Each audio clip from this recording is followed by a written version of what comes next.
Class 2-তে আমাদের আছে হচ্ছে অল টুলসের ডিটেলস।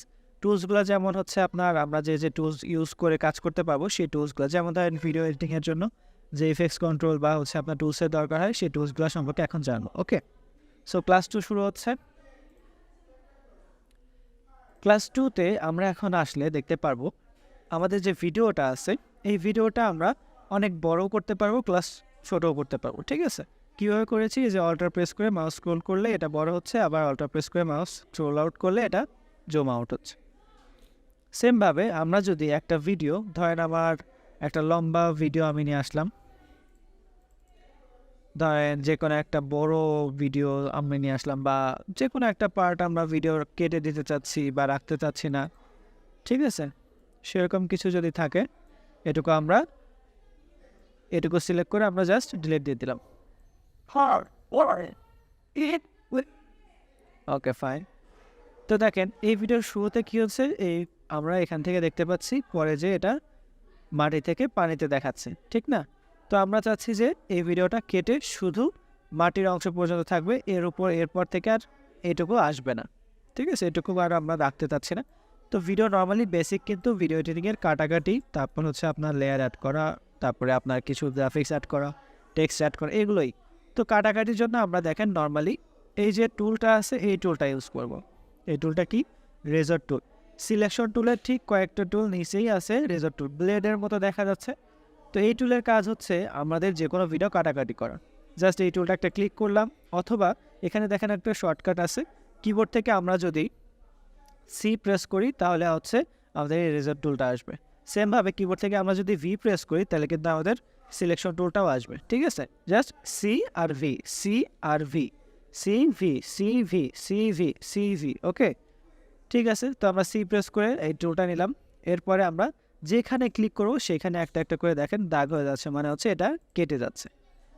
তারপরে আমরা এটা সিলেক্ট করার জন্য সিলেকশন টুল নিব, ভি প্রেস করে সিলেকশন টুল নিলাম, এরপরে হচ্ছে আমাদের এই অংশটা আমরা সিলেক্ট করলাম, সিলেক্ট করে কিবোর্ড থেকে আমরা জাস্ট ডিলিট দিয়ে দিলাম। ডিলিট দিয়ে দিলে দেখেন এই অংশটা আমাদের ডিলিট হয়ে গেল। বাট এখানে একটা প্রবলেম হচ্ছে, এখানে কিন্তু আমাদের এই অংশটা একদম ব্ল্যাঙ্ক হয়ে গেছে, মানে হচ্ছে কালো।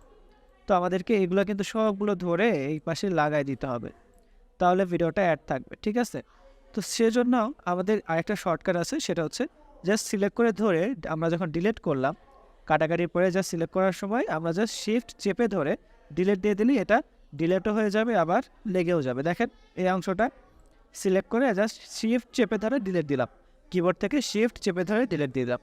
ওকে, ঠিক আছে, মোটামুটি আমরা এটুকু বুঝতে পারছি। তারপরে এই পরের অংশ চলে আমরা ডিলিট দিয়ে দিলাম, কোনো সমস্যা নেই। ওকে, ঠিক আছে।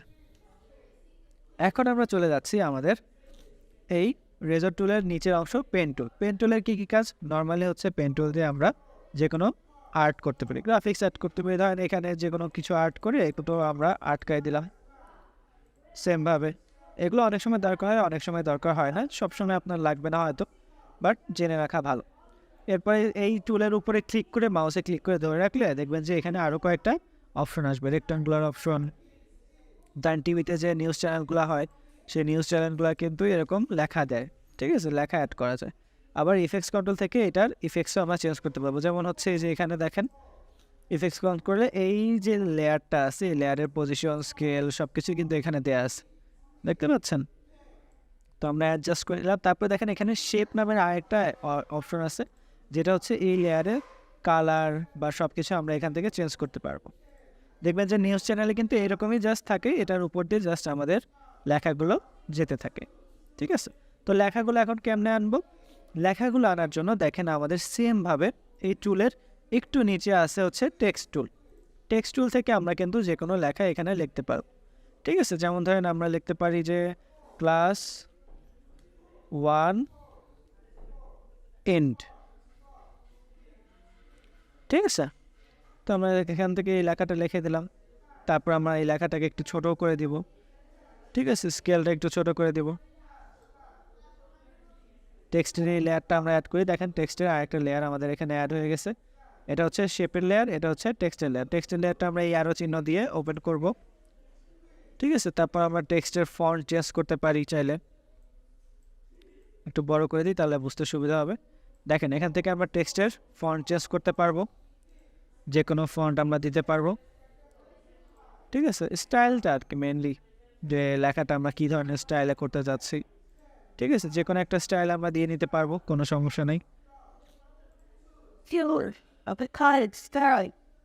ওকে, তারপরে আমাদের মন মতো একটা স্টাইল দেওয়ার পরে আমরা জাস্ট এখান থেকে আরেকটু নিচে আসলে দেখতে পারবেন এখানে একটু বোল্ড করার অপশন আছে, ইটালিক করার অপশন আছে, কালার চেঞ্জ করার অপশন আছে। ঠিক আছে, ওকে, তারপরে হচ্ছে আমাদের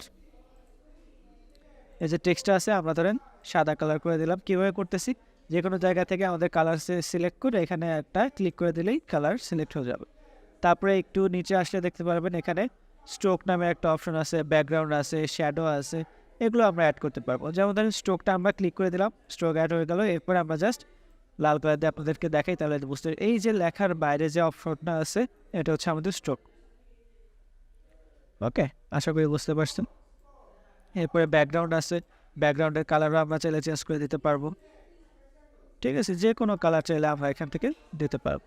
এরপরে শ্যাডো আছে, শ্যাডোটা হচ্ছে এই যে লেখার নিচে একটা শ্যাডো চলে আসবে। তো এই হচ্ছে আমাদের ক্লাস 2, আশা করি আপনারা বুঝতে পারছেন। অ্যান্ড নেক্সট দেখা হচ্ছে আমাদের ক্লাস 3-তে ইনশাল্লাহ। এতক্ষণ আমাদের সাথে থাকার জন্য অনেক অনেক ধন্যবাদ। সো দেখা হচ্ছে ক্লাস 3-তে।